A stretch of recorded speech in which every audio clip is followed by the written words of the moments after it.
জাদুর মতো চমৎকার শক্তি আছে এই জিনিসের ভেতরে। ঘর, পয়সা, চাকরি বাকরি, মনের মতো জীবনসাথী, যা কিছু চাইবেন সমস্ত কিছু পেয়ে যাবেন। এমন চমৎকার জিনিস সম্পর্কে আমি আপনাদের সাথে আজকে পরিচয় করিয়ে দেবো। এই চমৎকার জিনিস সম্পর্কে আপনি যদি একবার সঠিকভাবে জেনে নিতে পারেন এবং সঠিকভাবে আপনি এর প্রয়োগ করতে পারেন, তো আপনি আপনার জীবনের সমস্ত প্রবলেম সলভ করে নিতে পারবেন, সমস্ত মুশকিল আসান হয়ে যাবে। বন্ধুরা, আজকে যে জিনিসটার সাথে আপনাদের পরিচয় করিয়ে দেবো, এই জিনিস আপনার ঘরের আশেপাশে খুব অবহেলায় বড় হয়ে ওঠে, আর আপনি এর শক্তি সম্পর্কে পরিচিত নন বলে একে আপনি অবহেলা করেন।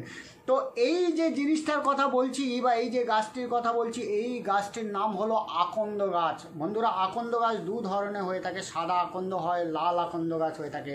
তো আজকের ভিডিওতে আমি আপনাদের সাথে শেয়ার করব সাদা আকন্দ গাছের চমৎকার কিছু উপকারিতা। এই চমৎকার গুণ আপনি জেনে নিয়ে আপনার জীবনে প্রয়োগ করলেই ঘটবে মিরাকেল। বন্ধুরা, কারণ আকন্দ গাছকে স্বয়ং গণপতি বাপ্পার প্রতীক বলে মনে করা হয়, আর গণপতি বাপ্পা ঋদ্ধি সিদ্ধি, জ্ঞান, বুদ্ধি, অর্থ, প্রাচুর্য সমস্ত কিছু দান করে থাকে। যে কোনো পূজা শুরু করার আগে আগে গণেশ পূজা করতে হয় বন্ধুরা। আর আপনারা প্রত্যেকেই জানেন, যারা একটু পুরানো যুগের মানুষ তারা জানেন যে যখন 12 বছর হয়ে যায় কোনো আকন্দ গাছ, তার মূল অটোমেটিক্যালি গণপতি বাপ্পার যে আকৃতি সেটা নিয়ে ফেলে। যার জন্য কিন্তু দেখবেন বাজারে গণপতি বাপ্পার মূর্তি খুব বানানো হয় এই আকন্দ গাছের শেকড় নিয়ে, এবং সেগুলো খুব হাই দামে বিক্রি করা হয়। তো বন্ধুরা, এই যে আকন্দ গাছ, এই আকন্দ গাছের বেশ কিছু চমৎকার প্রয়োগ আপনাদের সাথে শেয়ার করব। এই প্রয়োগ একবার আপনি জেনে নিতে পারলেই আপনার জীবনে ঘটবে চমৎকার। স্বয়ং গণপতি বাপ্পা আপনার জীবনে ঋদ্ধি সিদ্ধি, জ্ঞান, বুদ্ধি সমস্ত কিছু দেবে। তো যারা ভিডিওটি শেষ পর্যন্ত দেখতে চাইছেন এবং যারা গণপতি বাপ্পার কৃপা পেতে চাইছেন, তারা ভিডিওটিকে এক্ষুনি লাইক করে দিয়ে ভিডিও কমেন্ট বক্সে জয় গণপতি বাপ্পা অবশ্যই কমেন্ট করে জানান। বন্ধুরা, প্রাচীন বেদ, পুরাণ, প্রাচীন ধরনের আয়ুর্বেদ শাস্ত্র, বিভিন্ন ধরনের তন্ত্রশাস্ত্র, বাস্তুশাস্ত্র, বিভিন্ন ধরনের প্রাচীন গ্রন্থে কিন্তু বিভিন্ন ধরনের গাছড়াকে দৈব গাছ রূপে আখ্যা দেওয়া হয়েছে। ইয়েস বন্ধুরা, আপনারা জানেন যে তুলসী মাতাকে দৈব রূপে পূজা করা হয়ে থাকে, কলা গাছকে দেবী গাছ রূপে পূজা করা হয়ে থাকে, বট গাছ, অশ্বত্থ গাছ, এই গাছগুলোকে দৈব গাছ বলা হয়। কারণ মনে করা হয় প্রাচীন ধর্মশাস্ত্র মতে যে এই সমস্ত গাছগুলোর মধ্যে সমস্ত ধরনের দেবতা দেবী বসবাস করে থাকেন। আর আপনি তো জানেন যে তুলসী পাতা ছাড়া নারায়ণের পূজা সম্পন্ন হয় না। আবার অপরদিকে আপনি দেখবেন যে বেলপাতা ছাড়া আবার দেবাদিদেব মহাদেবের পূজা সম্পন্ন হয় না। সুতরাং এই যে প্রাচীন গাছড়াকে প্রাচীনকালে মুনি ঋষিরা, বিভিন্ন ধরনের লেখকরা এই যে গাছড়াগুলোকে দৈব গাছ রূপে আখ্যা দিয়েছেন, এর পেছনে কিন্তু অবশ্যই যুক্তি আছে। তো বন্ধুরা, আজকের ভিডিওতে আমি আপনাদের সাথে শেয়ার করব শুধুমাত্র আকন্দ গাছের বেশ কিছু প্রয়োগ নিয়ে। আকন্দ গাছকে কিন্তু স্বয়ং গণপতি বাপ্পার প্রতীক বলে মনে করা হয়ে থাকে। প্রাচীন বিশ্বাস মতে মনে করা হয়ে থাকে, যদি আপনি আকন্দ গাছ দেখে আপনার দিন শুরু করেন, আকন্দ গাছের পজিটিভ ভাইব্রেশন আপনার দিন কিন্তু শুরু হয়, পজিটিভ ভাইব্রেশনে আপনার দিন কিন্তু শুভ হতে শুরু করে। অর্থাৎ আপনি যে কাজে যাবেন সেই কাজেই সফলতা আসবে। দেখবেন আপনি কোনো কাজে বেরোচ্ছেন, আকন্দ গাছ দর্শন করে তাকে প্রণাম করে গণপতি বাপ্পার নাম নিয়ে বেরোন, দেখবেন সেই কাজে কিন্তু সফলতার চান্স বহুগুণ বেড়ে যাবে। তো আসুন এবার আমরা স্টেপ বাই স্টেপ জেনে নিই যে এই আকন্দ গাছের বেশ কিছু চমৎকার প্রয়োগ, যেই প্রয়োগ করে আপনি আপনার জীবনের সমস্ত প্রবলেম সলভ করতে পারবেন। গাড়ি বাড়ি, ব্যাংক ব্যালেন্স, চাকরি বাকরি সমস্ত কিছু অ্যাট্রাক্ট করতে পারবেন, মনের মতো জীবনসাথীকে আকর্ষণ করতে পারবেন। সমস্ত প্রবলেম থেকে আপনি কিন্তু মুশকিল আসান হিসাবে এই গাছকে ব্যবহার করতে পারবেন।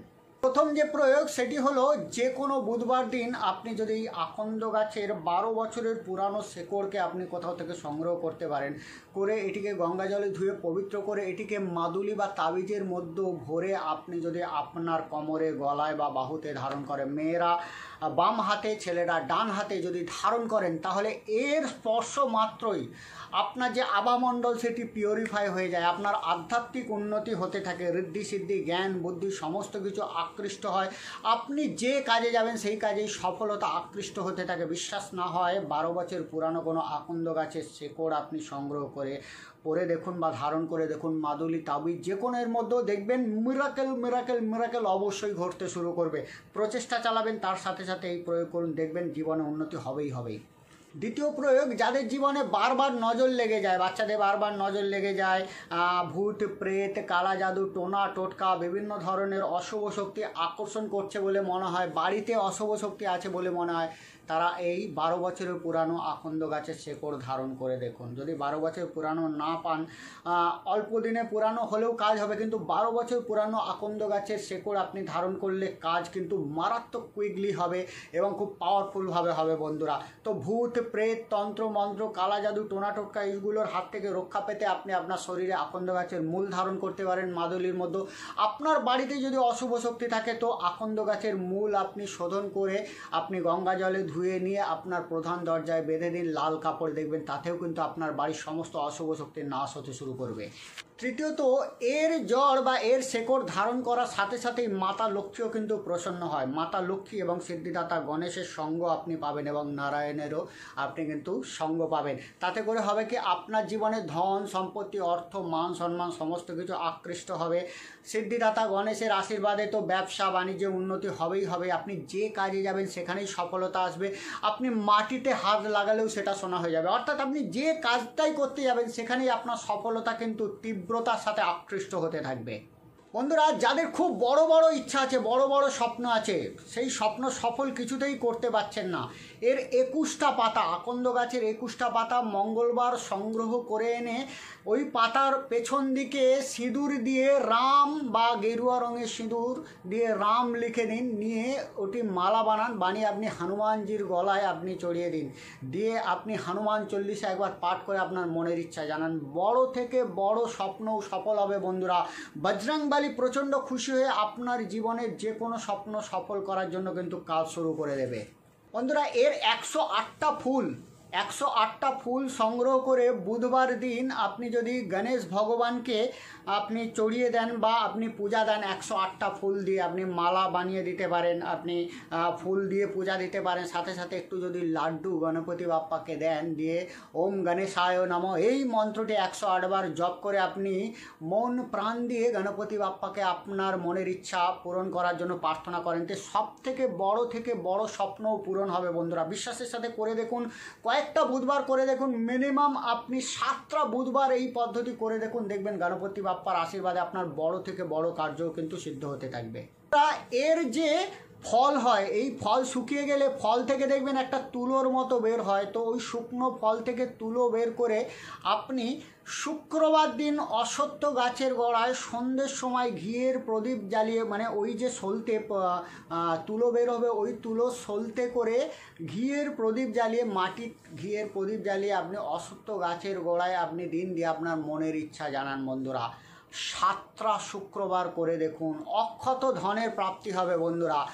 অজানা জায়গা থেকে আপনার জীবনে ধন সম্পত্তি আসতে শুরু করবে, অর্থ প্রাপ্তি যে কোনো না যে কোনোভাবে হবেই হবে। আনএক্সপেক্টেড রাস্তা, যেটা আপনি হয়তো কখনো কল্পনাও করেননি, সেই রকম রাস্তা থেকে কিন্তু ধন সম্পত্তি আসতে শুরু করবে। আপনি নিজেই অবাক হয়ে যাবেন। কোনো আটকে যাওয়া সম্পত্তি হঠাৎ করে অর্থপ্রাপ্তি, সেটা কুড়িয়ে পাওয়া হতে পারে, লটারি প্রাপ্তি হতে পারে, কোনো সম্পত্তি প্রাপ্তি হতে পারে, যে কোনো না যে কোনোভাবে যে কোনো না যে কোনো উপায়ে একটা বড় ধরনের প্রাপ্তির যোগ কিন্তু তৈরি হবে। তো বন্ধুরা, এই ছিল আকন্দ গাছের বেশ কিছু চমৎকার প্রয়োগ। এই প্রয়োগগুলোর মধ্যে আপনার যে কোনো একটি প্রয়োগ করুন এবং বিশ্বাস রাখুন এবং প্রচেষ্টা চালিয়ে যান, দেখবেন গণপতি বাপ্পার আশীর্বাদে আপনার জীবনের সবথেকে বড় স্বপ্ন সফল হবে। তো ভিডিওটি কেমন লাগলো অবশ্যই ভিডিও কমেন্ট বক্সে কমেন্ট করে জানান। আজকের মতো আমি আপনাদের থেকে বিদায় নিচ্ছি। কাল আবার নতুন কোনো ভিডিও নিয়ে আমি অবশ্যই আপনার সামনে উপস্থিত হব। আমি আপনাদের চিরবন্ধু পরস্পর ইকো শক্তিশালী এনার্জি লিঙ্ক টিচার। নমস্কার।